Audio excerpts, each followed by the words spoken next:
Welcome. Today we're reading the chapter Foreword of the novel The Gods of Mars. Now, sit tight and let's get into it. 12 years had passed since I had laid the body of my great-uncle, Captain John Carter, of Virginia, away from the sight of men in that strange mausoleum in the old cemetery at Richmond. Often had I pondered on the odd instructions he had left me governing the construction of his mighty tomb, and especially those parts which directed that he be laid in an open casket and that the ponderous mechanism which controlled the bolts of the vault's huge door be accessible only from the inside. 12 years had passed since I had read the remarkable manuscript of this remarkable man. This man who remembered no childhood and who could not even offer a vague guess as to his age, who was always young and yet who had dandled my grandfather's great-grandfather upon his knee. This man who had spent 10 years upon the planet Mars, who had fought for the green men of Barsoom and fought against them, who had fought for and against the red men and who had won the ever-beautiful Dejah Thoris, Princess of Helium, for his wife, and for nearly 10 years had been a prince of the house of Tardos Mors, Jeddah Capelin. 12 years had passed since his body had been found upon the bluff before his cottage overlooking the Hudson, and oft times during these long years I had wondered if John Carter were really dead, or if he again roamed the dead sea bottoms of that dying planet, if he had returned to Barsoom to find that he had opened the frowning portals of the mighty atmosphere plant in time to save the countless millions who were dying of asphyxiation on that far-gone day that had seen him hurtled ruthlessly through 48 million miles of space back to Earth once more. I had wondered if he had found his black-haired princess and the slender son he had dreamed was with her in the royal gardens of Tardos Mors, awaiting his return. Or, had he found that he had been too late, and thus gone back to a living death upon a dead world? Or was he really dead after all, never to return either to his mother Earth or his beloved Mars? Thus was I lost in useless speculation one sultry August evening when old Ben, my body servant, handed me a telegram. Tearing it open I read, "Meet me tomorrow, Hotel Raleigh, Richmond. John Carter."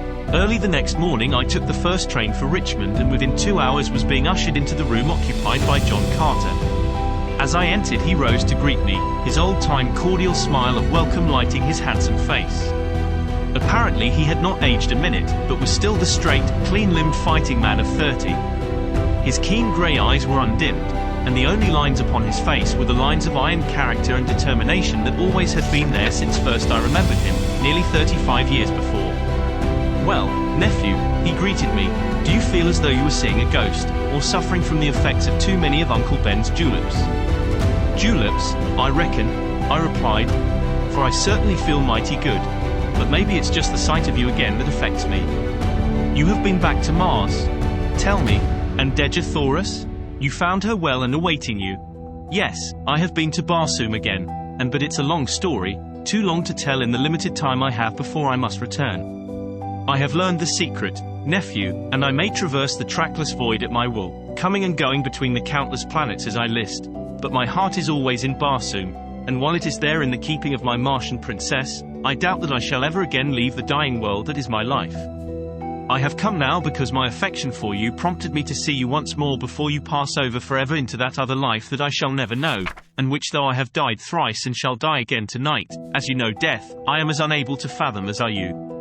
Even the wise and mysterious Therns of Barsoom, that ancient cult which for countless ages has been credited with holding the secret of life and death in their impregnable fastnesses upon the hither slopes of the mountains of Ots, are as ignorant as we.